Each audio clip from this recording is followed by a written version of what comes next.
সরাতে পারবে না। এই দোয়াটা পড়ে যদি আমরা মসজিদের দিকে একবার প্রবেশ করি, তাহলে আল্লাহর কাছ, আল্লাহ শয়তানের কাছ থেকে আমাদেরকে পুরো দিনটা হেফাজত রাখবেন।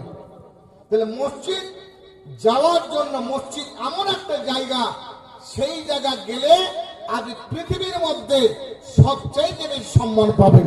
বিশ্বনবী জনাবে মুহাম্মদুর রাসূলুল্লাহ সাল্লাল্লাহু তাআলা সাল্লাম তিনি হাদিসের মধ্যে বলেছেন, হাদিসটি বর্ণনা করেছেন আবু উমামা আল বাহিরি রাদিয়াল্লাহু তাআলা আনহু, যিনারা বিশ্বনবীর কাছ থেকে হাজারের মধ্যে হাদিস বর্ণনা করেছেন, যাদেরকে মুকসিরিন বলা হয়।